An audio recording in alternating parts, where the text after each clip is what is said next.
தமிழக வெற்றி கழகத்தின் விசில் சின்னம் ஒதுக்கப்பட்டதை அடுத்து மன்னார்குடியில் தாவைக்காவினர் இனிப்புகள் வழங்கி பட்டாசுகள் வெடித்துக் கொண்டாடினர். தமிழக சட்டமன்ற தேர்தலில் போட்டியிடும் தமிழக வெற்றி கட்சி கழகத்திற்கு விசில் சின்னம் தேர்தல் ஆணையம் ஒதுக்கியுள்ளது.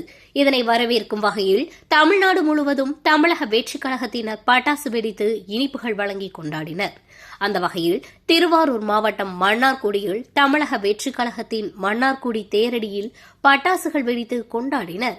இதனைத் தொடர்ந்து விசில் சின்னம் பொறிக்கப்பட்ட பேனருடன் ஊர்வலமாக சென்று தந்தை பெரியாரின் சிலைக்கு மாலை அணிவித்து மரியாதை செலுத்தினர். அதன் பின்னர் பொதுமக்கள், வியாபாரிகள், வாகன ஓட்டிகளுக்கு இனிப்புகளை வழங்கி விசில் சின்னத்தில் வாக்களிக்க வேண்டும் என கூறி தங்களது மகிழ்ச்சியை வெளிப்படுத்தினர்.